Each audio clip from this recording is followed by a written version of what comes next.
First Era 1, Introduction.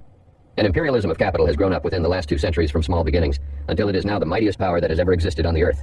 It is an imperialism mightier than the empire of the Caesars, grander than the empire of Napoleon in the hour of his highest glory. In comparison with it all, other empires sink into comparative insignificance. This titanic power is the imperialism of capital, which I call, by way of distinction, the money power. First, the money power defined. I do not mean by the money power to include any persons possessed of property who are engaged in independent business enterprise. I do not mean any American businessmen or business companies engaged in independent business enterprise, whether they be farmers, merchants, manufacturers, bankers, miners, builders, or persons engaged in any department of business enterprise. The imperialism of capital to which I allude is a knot of capitalists, Jews almost to a man, who their headquarters in the money quarter of London, in Threadneedle Street, Lombard, and other streets in that vicinity, where bankers have their habitat.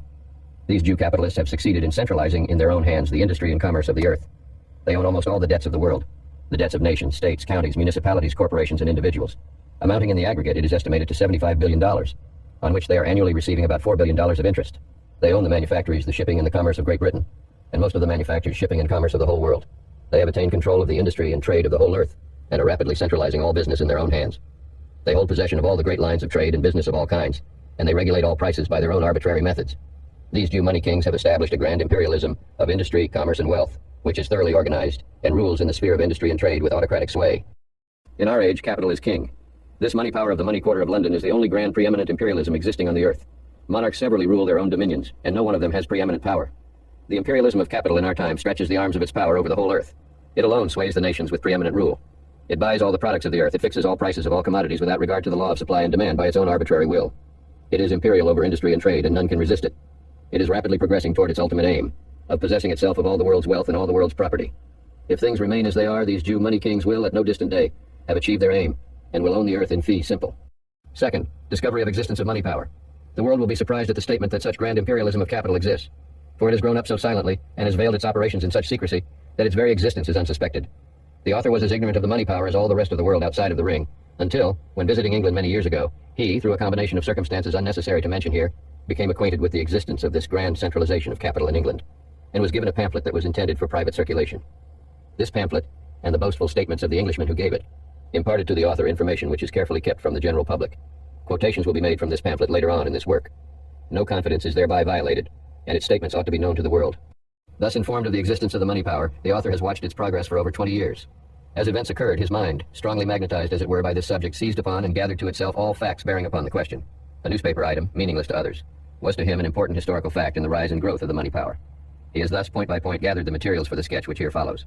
Before quoting from the pamphlet just mentioned, it will better, in order to give consecutiveness to the subject, first trace the rise of the money power, and then to make quotations, to show that it was already a grand imperialism in the decade extending from 1860 to 1870.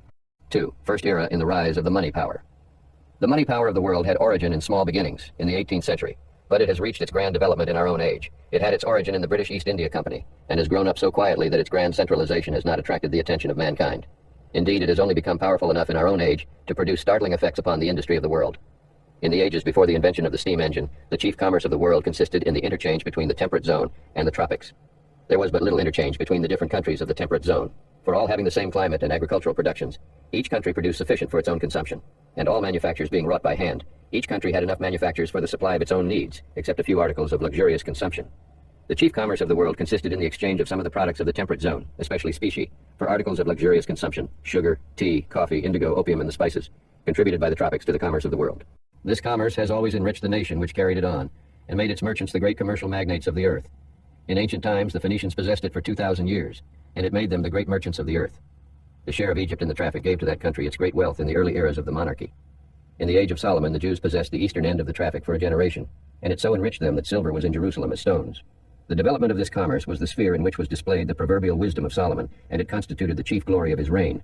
The power of the Assyrian Empire was largely based upon the possession of the eastern end of this commerce, the conquests of the empire along the Mediterranean having broken up the old line of the trade by way of the Red Sea. To obtain possession of this commerce was the aim of the conquests of Nebuchadnezzar, the founder of the Babylonian Empire. He carried the traffic through Babylon and up the Euphrates, across Syria and Asia Minor, and gave the western end of the traffic to the Lydians and the Ionian Greeks.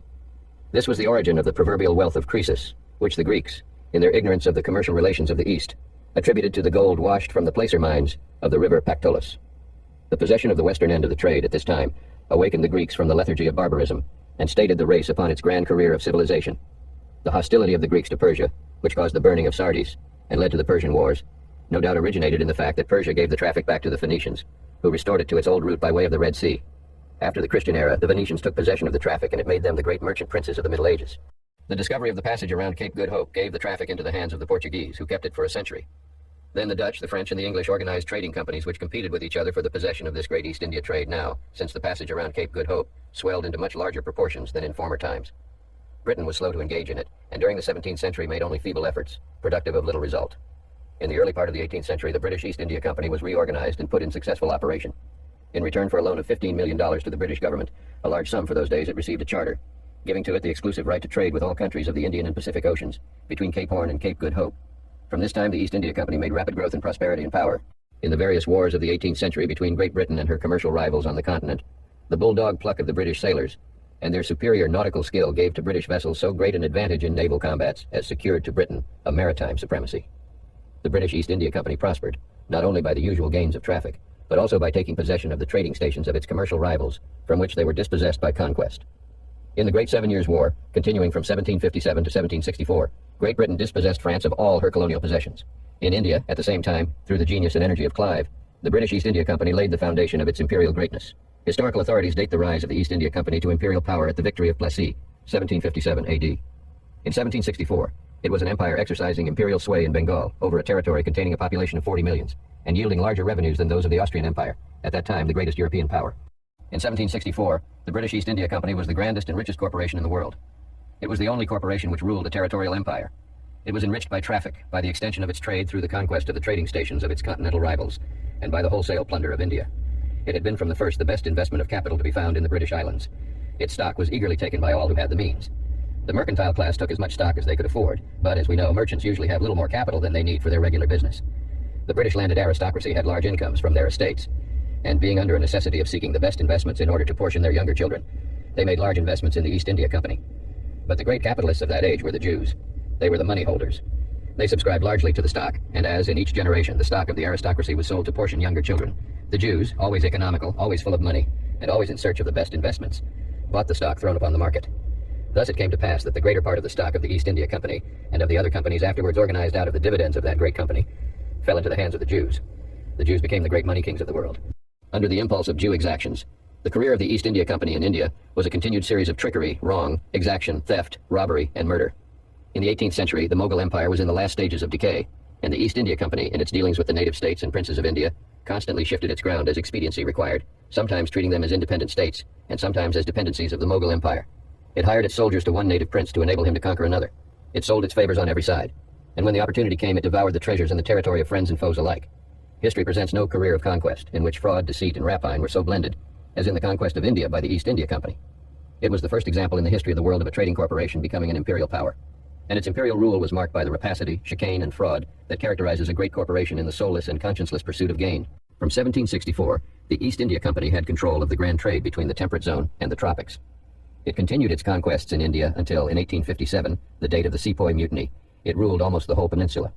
The money kings who controlled it possessed an empire compared with which the possessions of the Phoenicians and Carthaginians and all their predecessors were as nothing, and they attained a domination over industry and trade without a parallel in the annals of the world. Chapter 2. Rise of the Money Power. Second Era. The money power of the world entered upon a new and grander era of development when steam was applied to manufactures. In 1774, Watt perfected the steam engine, and this new servant of man, mightier than the genii of Oriental fable, was at once set at work propelling manufactures. The power loom, the spinning jenny, and the cotton gin were soon afterward invented, and gave a great impulse to steam manufacturing industry. The conditions of the time threw steam manufactures entirely into the hands of the London money power. Great Britain was the only country in Europe which had coal and iron for steam purposes. The capitalists of the East India Company were the only people in the world with capital to engage in the new industry, for the great trading companies of other countries had been broken down by British conquests. Enriched by the trade of the Orient and the tropics, these London capitalists at once seized the opportunity events offered them and embarked energetically in steam manufactures. The East India Company as such did not engage in these manufactures. All the stockholders would not wish to invest in them.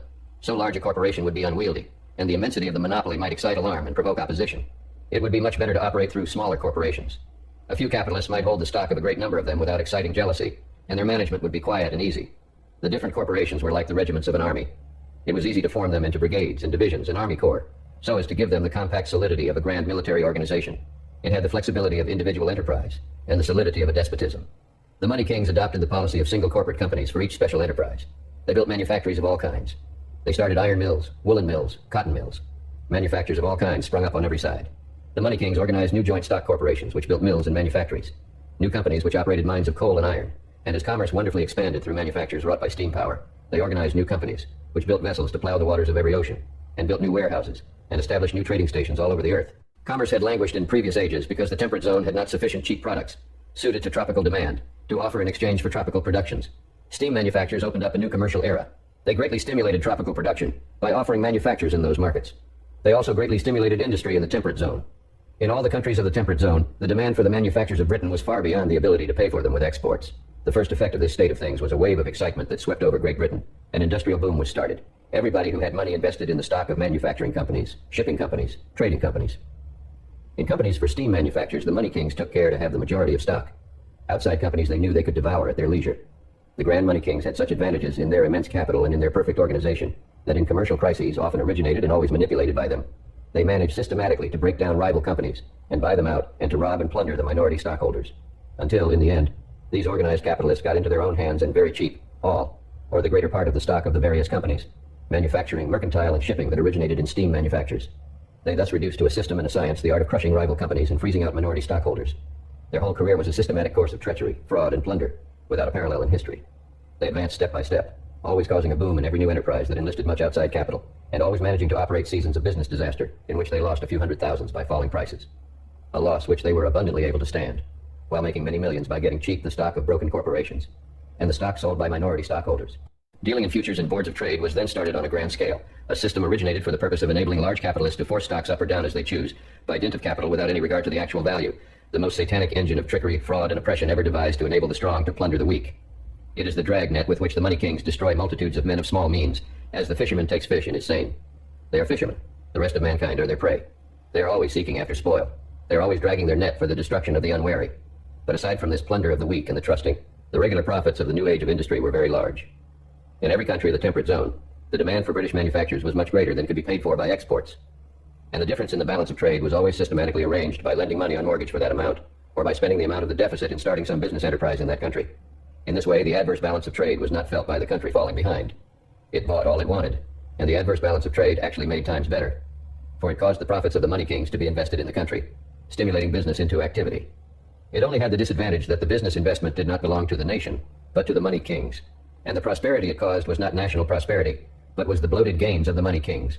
This has been the regular method of the money kings for the last 100 years, starting new manufactures, new shipping companies, new trading companies, getting in all the outside capital possible and then freezing out minority stockholders and throttling outside corporations, getting all the nations in debt to them and making parasite investments to the amount of the deficit of the balance of trade, putting in the profits derived from the East India Company first, and then not only putting in its profits, but continually reinvesting all the profits of all their enterprises in the country, until their investments, accumulating like a rolling ball of snow, at last become an avalanche to bury beneath its weight the prosperity of the world.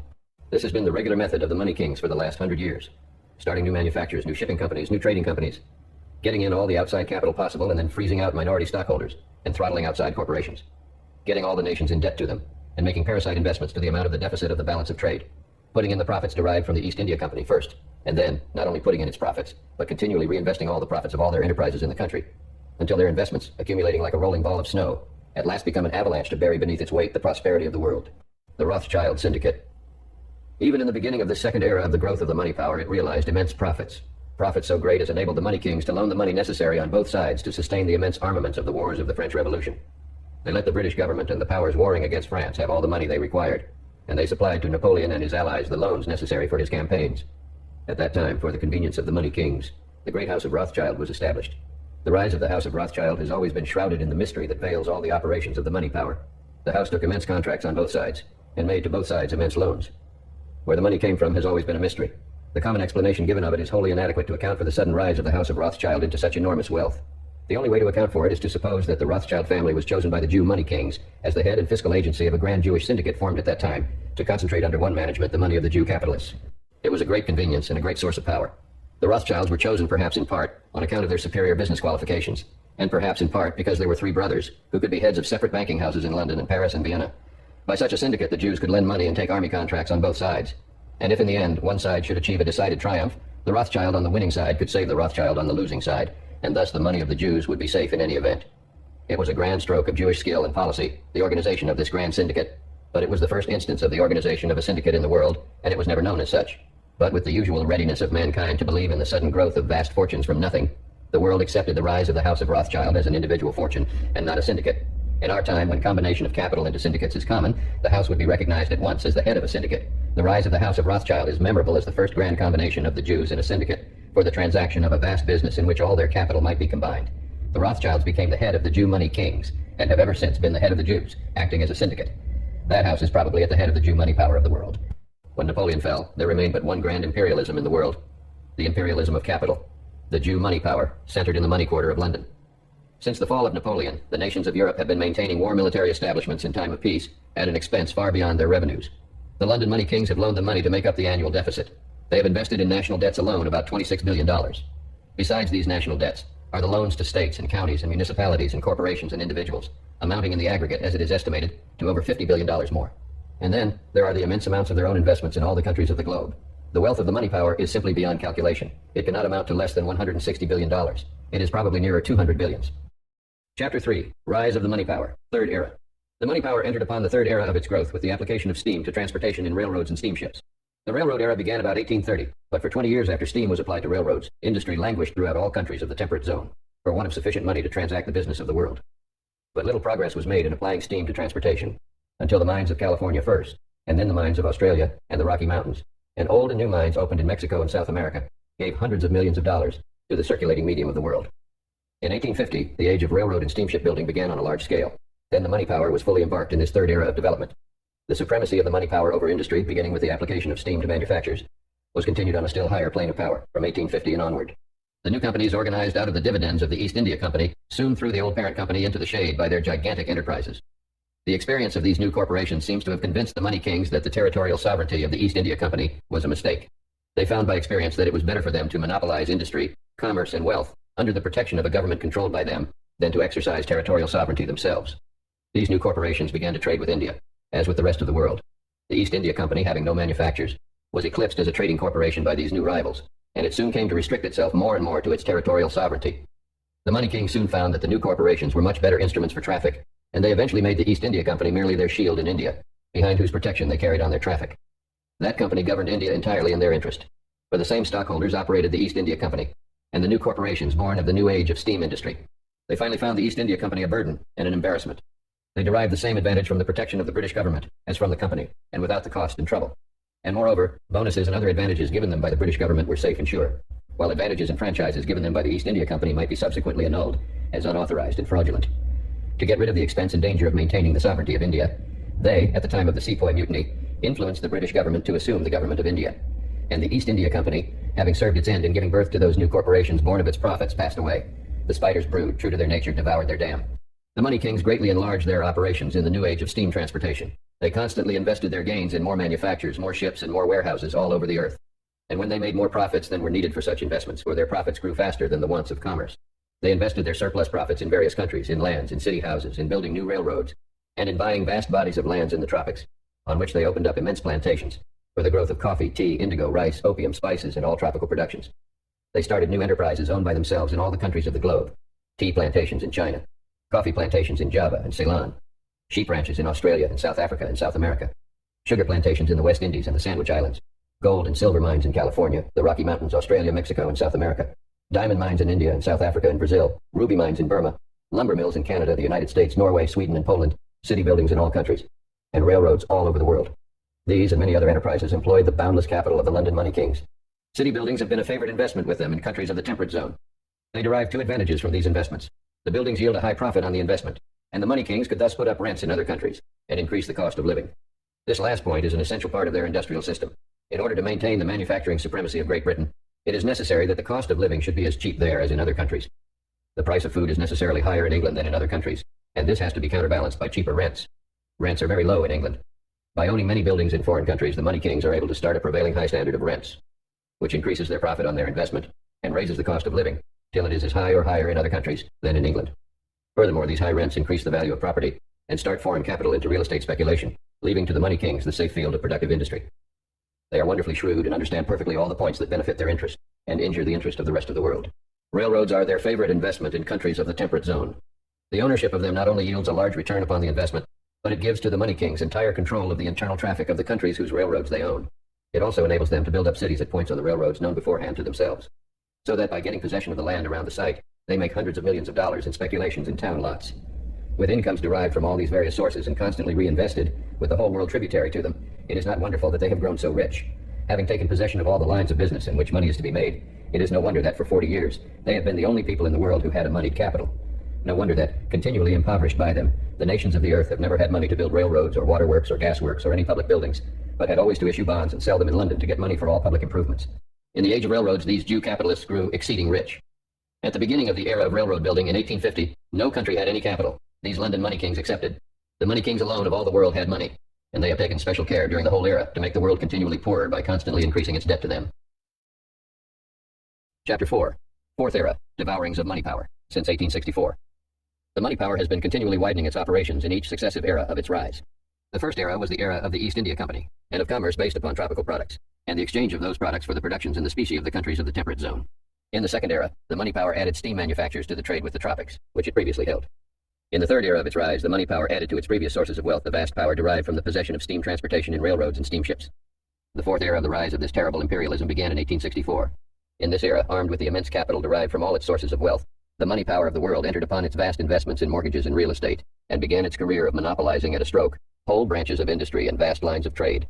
This era will end if things go on as they are, in the money power taking possession of all business and owning all the property of the earth. Since 1864, the London Jew money kings have been continuing their operations on the basis of boundless capital. They have, in this era, vastly extended their operations and widened the range of their monopolies. Their command of capital is so vast that they dominate the whole sphere of industry and trade with absolute sway. As against individual enterprises, their power is irresistible. Like a great serpent, the London money power is, in our time, enveloping the industry of the earth in the coils of its capital and crushing all competitors in its folds and devouring them. And it has grown so great, and its monopoly of business is so enormous, that its annual income, from interest on loans, from rents of houses and farms, from profits of business, is so vast that it is able to take possession of a whole line of business at once, destroying all competitors. Woe to the men who are operating in a line of business which these money kings desire to monopolize. They at once envelop the feeble rivals in the folds of their capital and crush and devour them. They now have sufficient capital to seize upon and monopolize all the business of the earth, and they are rapidly doing it. Indeed, their capital is now so vast that business operations will not afford it adequate employment.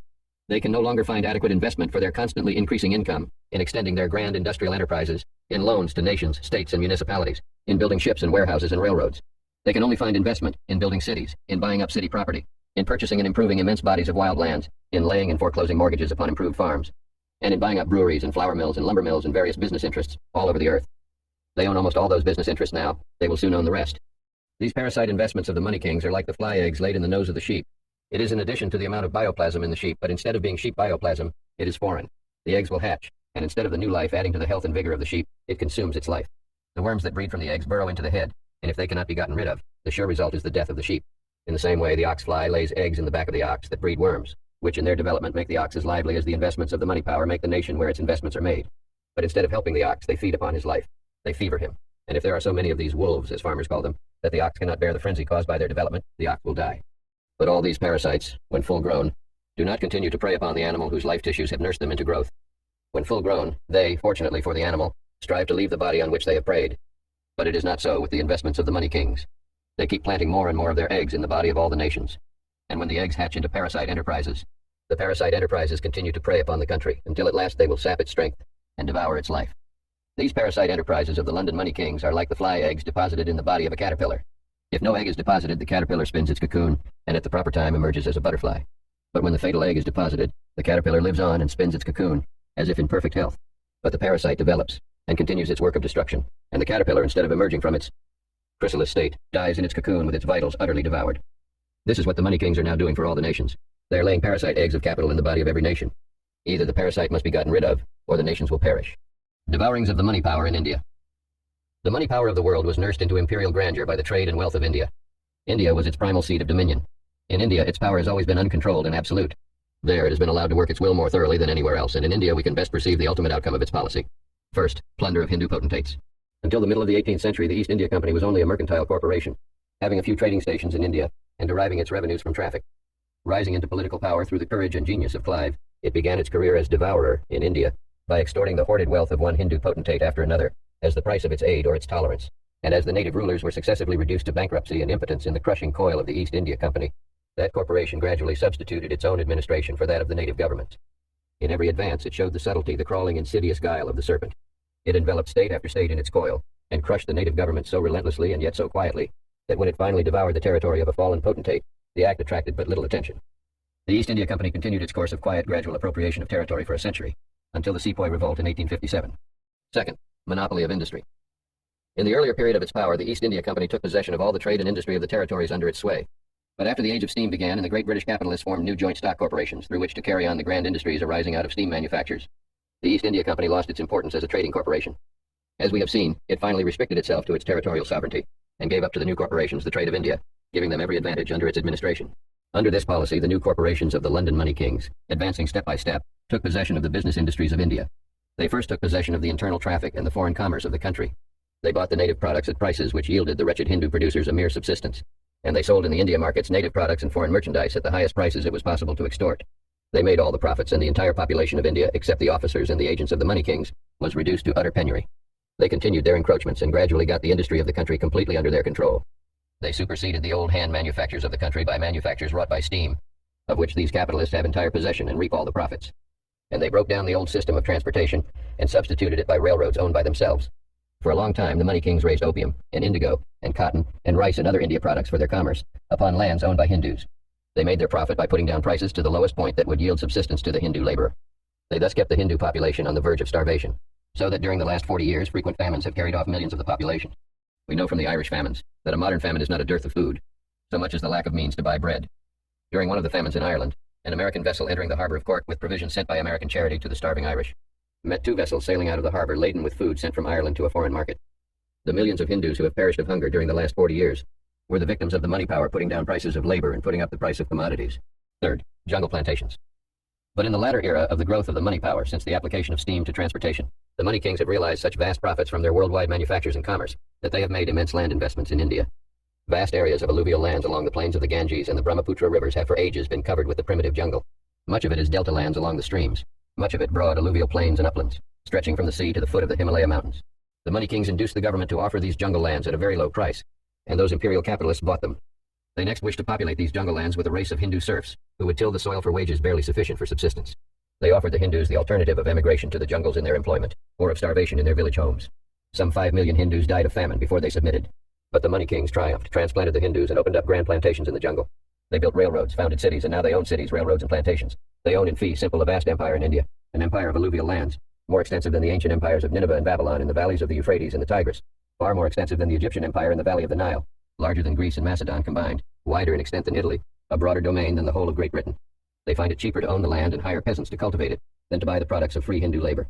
And in that wide empire of alluvial lands owned by them in fee simple, extending from the sea to the Himalayas, and from the heart of India into Burma, those capitalists are now producing opium, and rice, and indigo, and cotton, and India rubber, and quinine, and spices, and tea, and cotton, and wheat. Fourth, all markets crushed by India products. And they throw all these products of a teeming soil and pauper labor upon the markets of the world, making immense profits, and forcing down the price of productions all over the earth to the pauper standard of Hindu labor.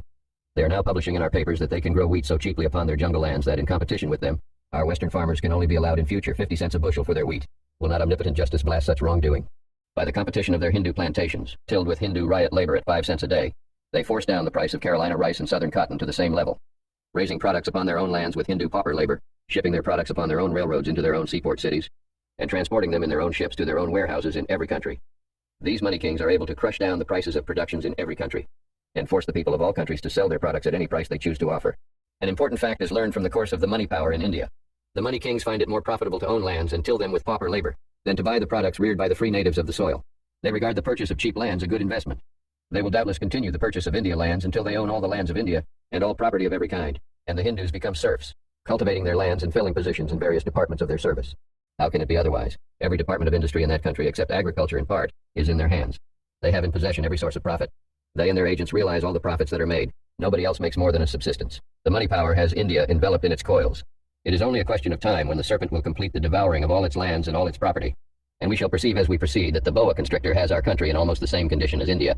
If things go on in a few years more, the money kings will own a wider empire of farming lands in the United States than in India, and the American farmer will be reduced to the condition of the Hindu peasant laborer working for a few cents a day. Or he may look on and see the lands he has lost cultivated by Chinese and Hindus. We shall be reduced to the condition of slaves. There is a bottomless pit before us. The money power is preparing to plunge us into it. Chapter 5. Fourth Era. Devourings of the money power in the U.S. Space will not admit of a full narration of the manner in which the money power is devouring industry and trade and wealth throughout the world. While the head and the den of the serpent are in England, its coils extend all over the earth. It is everywhere, ruining businessmen and taking possession of their business and property, in Europe, in Asia, in Africa, in South America, in Mexico, in Canada, in Australia, and in the islands of the sea. It is constantly pursuing its deadly business of monopolizing the industry, trade, and wealth of the world by ruining people engaged in independent enterprise. But space will only admit of a statement in part of its devouring the industries of the United States. This knot of London Jew capitalists is having its way in the United States more completely than anywhere else in the world, except India. In England, the landed aristocracy holds its own against the money power, in part by the law of primogeniture, which enables it to maintain possession of the land and much city property, and by the marriages of the sons of the landed aristocracy with the daughters of rich Englishmen associated with the Jew money kings and sharing their profits. But in America, the money power has had free course to ravage and devour. 1. The money power has kept our currency constricted. The money kings have always had to have American product as the basis of their trade with the population of Britain and with the whole earth. They needed our cotton for their English manufactures, our wheat and pork and beef to feed their British operatives, our hops and barley for the manufacture of malt liquors for British and foreign consumption, our fats for the manufacture of soap, and our tobacco for the British and foreign markets. Great Britain afforded them only coal and iron and labor. American productions have constituted the grand basis of their worldwide manufactures and commerce.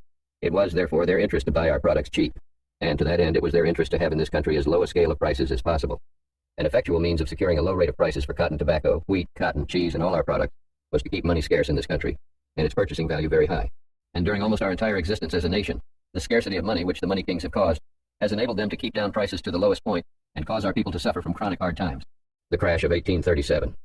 Our people once carried the idea that industry should be left to take care of itself, to the extreme of holding that the general government should not supply currency to the country, but should leave it to be supplied by the states and by individuals. Our currency was on a specie basis, and it was held that the proper proportion between specie and currency was specie to the amount of 1/3 of the paper circulating medium to be kept in the vaults of banks. This abominable currency system placed our currency and the price of our products completely under the control of the London money kings. For the money kings always had the balance of trade against us, and they always purposely kept us drained of specie so that, on a specie basis of 1/3 of the circulation, we could maintain only a sparse currency. But in 1836, our system of paper money was expanded to a point in some measure adequate to meet the business wants of the country. For the first time, our produce went up to a fair price sufficient to give us prosperity. We then had a paper circulation of $136 million, certainly not an inflated currency for the amount of our population and trade, being less than half the amount of currency per capita we had in 1870. But we did not have specie enough to maintain the 1/3 specie basis. The money kings had no idea of paying a fair price for the American produce they were obliged to have. It was increasing the value of our exports, and would soon enable us to pay with our products for the imports we bought of them. And we should soon have been able to secure specie enough for a safe basis for our circulating medium. They wished to keep money scarce and prices low, so as to compel us to sell them our products so cheap as to keep the balance of trade against us. By thus keeping us in debt to them, they could keep us drained of specie, and keep money scarce and prices low perpetually. To this end, money must be made scarce, and times hard. The state banks were banking on a specie basis, and had not nearly specie enough to redeem their issues. It was only necessary for one prominent bank to fail, in order to cause a run on all the banks, and a suspension of specie payments, with a consequent contraction of the currency, scarcity of money, and low prices, again. The money kings made a heavy draft for specie on New York. A prominent bank in New York failed, and the state banks all over the country went down like a house of cards. Contraction of the currency followed at once. In 1842, 5 years after the panic, we had in the whole country only $64 million of currency, being only a little over $3 per capita of the population. It was horrible. A tide of bankruptcy without a precedent overswept the country. For 13 years, from 1837 to 1850, scarcity of money continued, keeping our prosperity depressed, and making our prices low enough to satisfy the avarice of the London money kings, who got our wheat and cotton and pork and beef at any price they chose to offer.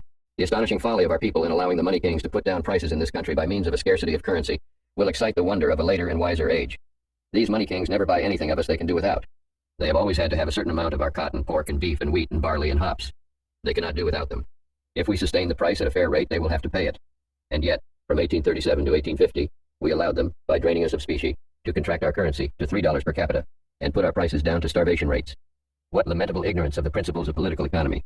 By allowing the money kings to keep our currency contracted, we allowed them to cheat us out of about $100 million a year in the value of our export, to get us deeper into debt to them every year, and to keep our people oppressed with direful poverty. Our fathers showed great unwisdom. Are their children wiser? Our produce had an actual value which the money kings would have had to pay. But by basing our currency on specie, of which they could drain us, we kept our produce at an artificially low price. We thus lost every year $100 million by putting our product at an artificial price below their real value.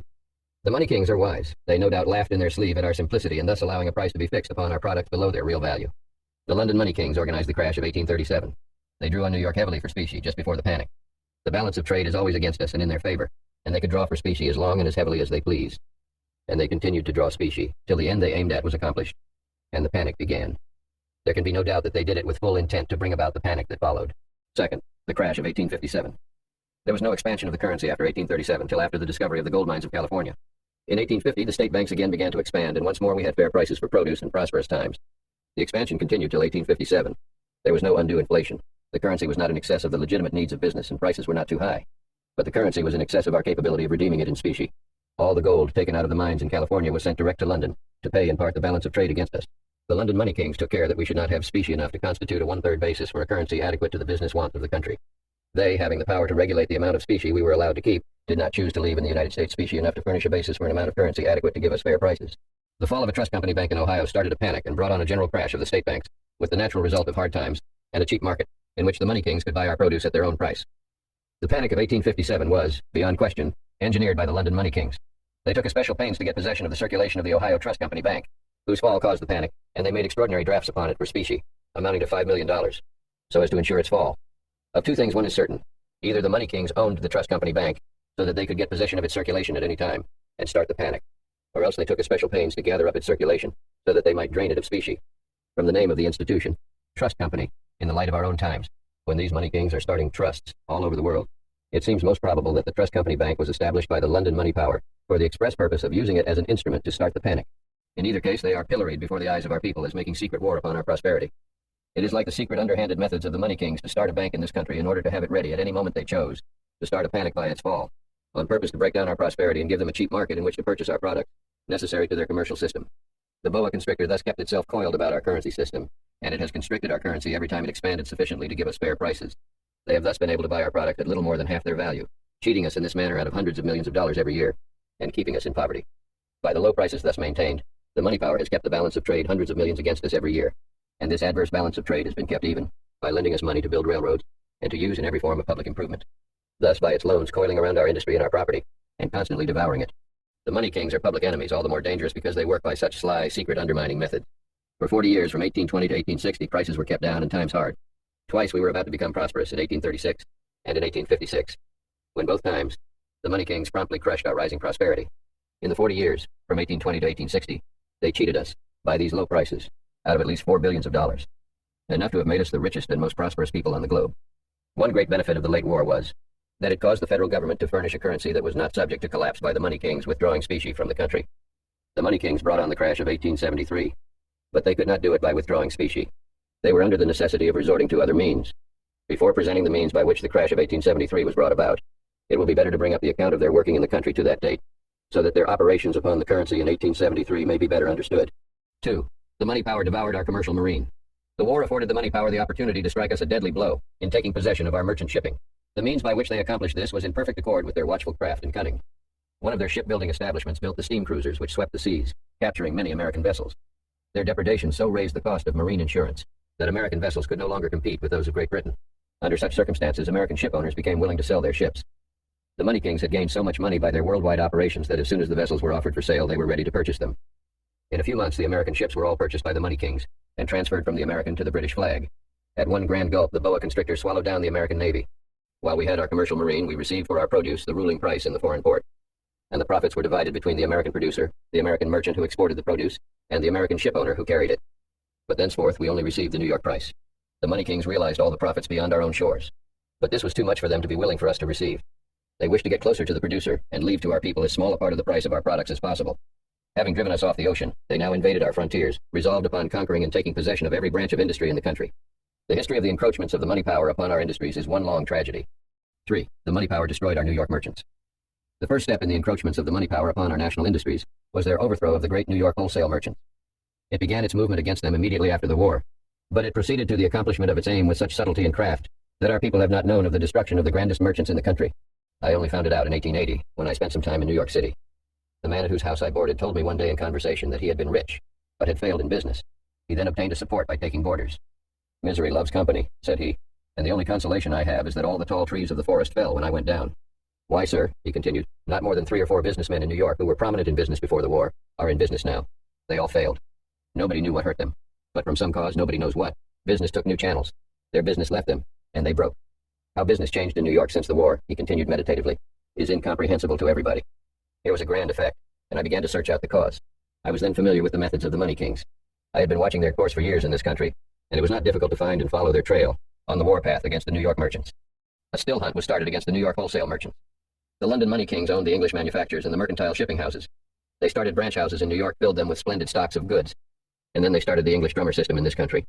The drummer system was originated in England over half a century ago, to accomplish the same purpose there against the old merchants of Great Britain, that was now wrought out by it in the United States. The money kings, by means of it, drew all the trade of the country to their own New York branch houses. The western and southern merchants had been in the habit of visiting New York City once or twice a year to buy new stocks of goods. But now, the drummers of the money king branch houses offered the southern and western merchants goods by sample of better quality and at lower prices than they could get them in New York. The old New York merchants waited for their customers to come. When supplied by drummers they quit coming, the old merchants suppressed by English branch houses failed and retired from business. It would be an interesting investigation to discover to what extent the money kings subsidized the old mercantile houses of New York City in their campaign.